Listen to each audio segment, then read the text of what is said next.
আজকে আমরা বানাবো উড অ্যাপেল। বুঝতে পারলেন না তো? উড অ্যাপেলকে বলা হয় বেল। বেল দিয়ে আজকে আমরা বানাবো শরবত। গরমে বেলের শরবত কিন্তু খুব স্পেশাল এবং খেলেই কিন্তু গরমে প্রাণটা আমাদের একদম ঠান্ডা হয়ে যায়। নমস্কার, আমি জলি সরকার।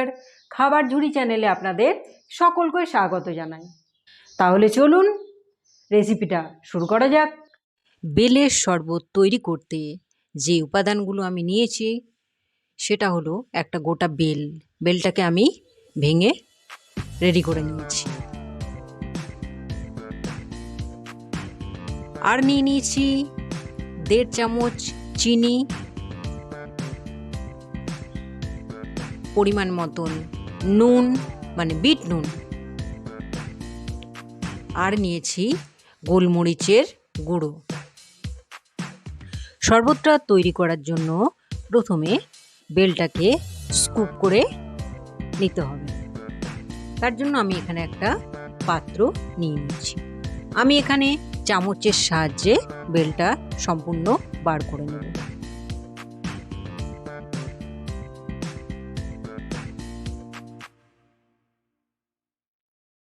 বেলটা মাখার জন্য এখানে আমি দিয়ে দিচ্ছি পরিমাণ মতন জল।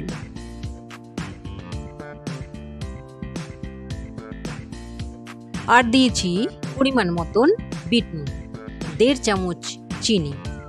এগুলোকে ভালোভাবে আমি এর সাথে মিক্স করে নিচ্ছি।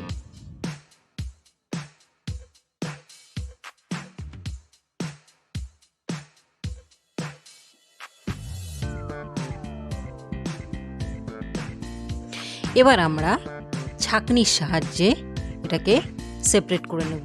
একটা কথা আপনাদের এখানে বলি, আমি এখানে চায়ের ছাঁকনি নিয়ে নিয়েছি। আপনারা চাইলে আটা চালনি বা বড় যে কোনো চালনি ইউজ করতে পারেন।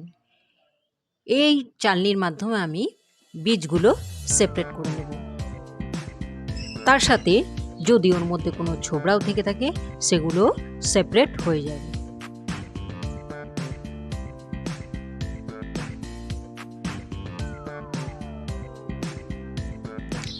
আমাদের বেলের শরবত কিন্তু একদম রেডি।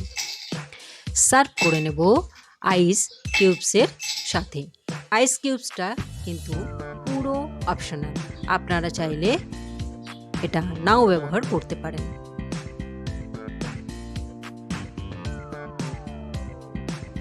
টেস্ট এনহ্যান্সমেন্টের জন্য আমি এখানে দিয়ে দিচ্ছি গোলমরিচের গুঁড়ো। হালকা স্টার করে নেব। আমাদের বেলের শরবত কিন্তু একদম রেডি। গরমে আমরা দইয়ের শরবত, আইসক্রিম আরও ঠান্ডা জাতীয় খাবার খেয়ে থাকি। এই বেলের শরবত কিন্তু ওইটার মধ্যেও একটা, যেটা আপনাকে একদম রিফ্রেশ করে দেবে। রেসিপিটা আপনাদের কেমন লেগেছে সেটা কমেন্ট করে অবশ্যই জানাবেন। যদি ভালো লেগে থাকে তাহলে লাইক, সকলের সঙ্গে শেয়ার, আর খাবার ঝুড়িকে কিন্তু সাবস্ক্রাইব করতে ভুলবেন না। এটাই আপনাদের কাছে আমার আশা। নমস্কার।